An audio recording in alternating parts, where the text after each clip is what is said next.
இன்னைக்கு நடந்த இந்தியாவுக்கும் இங்கிலாந்துக்குமான 2வது டெஸ்டோடைய 2வது நாள் இன்னைக்கு ஒட்டுமொத்தமாக கம்ப்ளீட்டாக இருக்குது.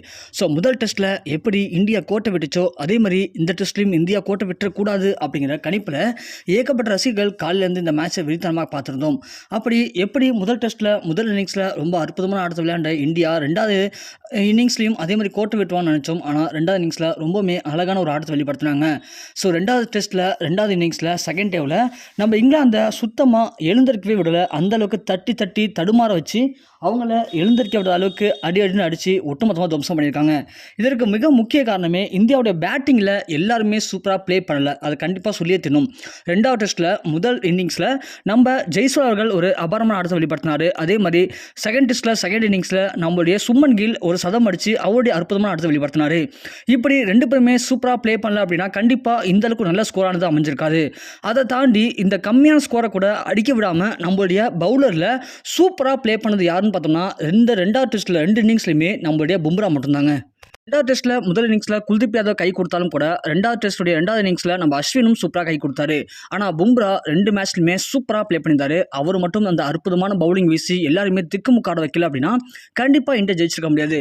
உங்கள் எல்லாருக்கும் தெரிஞ்சிருக்கும், இந்தியாவில் டெஸ்ட்டை பொறுத்த வரைக்கும் இந்தியா மேலே விளையாடும்போது கண்டிப்பாக 3 ஸ்பின் இருந்தால் ஒட்டுமொத்த ஃபாரின் வரக்கூடிய நபர்கள் எல்லாருமே காலி பண்ணிடலாம் அப்படிங்கிற மிகப்பெரிய ஒரு கோட்பாடு இருந்துச்சு. ஆனால் இப்போ அதெல்லாம் தவிடுபடியாக்கிட்டாங்க. ஸ்பின்னை எல்லாருமே சூப்பராக ப்ளே பண்ணுறாங்க, அடித்து விளையாடுறாங்க. அது மட்டும் இல்லாமல் வரக்கூடிய ஃபாரின் பிளேயர்களும் அவங்க கையில் 2 ஸ்பின் பவுலர்ஸ் கொண்டு வந்துடுறாங்க. அவங்க கிட்ட நம்மளுடைய பேட்ஸ்மேன்கள் தடுமாறி போகிறாங்க. அந்த நிலைமையில் இப்போது நடந்த டெஸ்ட் மேட்ச்சில் பும்ரா அவருடைய ஃபாஸ்ட் பவுலிங் வச்சு எல்லாருமே அட்டாக் பண்ணி ஒட்டுமொத்தமாக அவங்க எல்லாருமே வீழ்த்திருக்காரு. அதனால தான் இந்தியா ஜெயிக்க முடிஞ்சது. அதனால் ஆட்ட நாயகன் விருதை நம்ம பும்ராவுக்கு வழங்கினாங்க. அப்போதைக்கு பும்ரா மேடைக்கு போன உடனே அந்த விருதை வாங்கும்போது எனக்கு இந்த விருது வேணாம், ஸோ நான் என்னுடைய பவுலிங் திறமையை வெளிப்படுத்தின அவ்வளோதான், ஆனால் இதற்கு ஏற்ற ஆள் அப்படின்னு பார்த்தா கண்டிப்பாக இது நம்மளுடைய ஜெய்ஸ்வால் அவர்கள் தான். ஏன்னா இந்த சின்ன வயசில் யாரும் பண்ணாத ஒரு மிகப்பெரிய ஒரு சாதனை அப்படிங்கிறது 2 சதம் கன்வெர்ட் பண்ணார். அந்த மேட்ச்சில் அவர் மட்டும் அடிக்காமல் இருந்தாங்க அப்படின்னா கண்டிப்பாக இந்தியா ஒரு 150 ரன்னுக்குலாம் சுண்டிருக்கும். அதனால் இந்த விருதை நான் அவருக்கு வழங்கணும்னு ஆசைப்படுறேன் அப்படிங்கிற மாதிரி உடனடியாக ஜெய்ஸ்வாலை அங்கே மேடைக்கு வர வைத்து அந்த விருதை நம்ம ஜெய்ஸ்வால்கிட்ட கொடுத்துருக்காரு பும்ரா. அங்கே இருந்த எல்லாருமே பார்த்து கண் கலங்கியிருக்காங்க.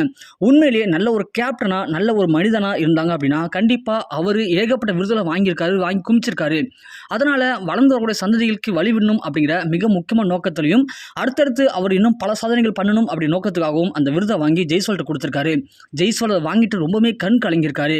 ஸோ இந்த விருது எனக்கு கிடைக்கும்னு சொல்லி நான் எதிர்பார்க்கவே இல்லை. ஸோ இந்த விருதை எனக்கு கொடுத்ததுக்கு பும்ராவுக்கு நான் ரொம்ப நன்றி படுறேன்னு சொல்லி அவரை கட்டிப்பிடிச்சி கொஞ்ச நேரம் அழுதுருக்காரு நம்மளுடைய ஜெய்ஸ்வால் அவர்கள்.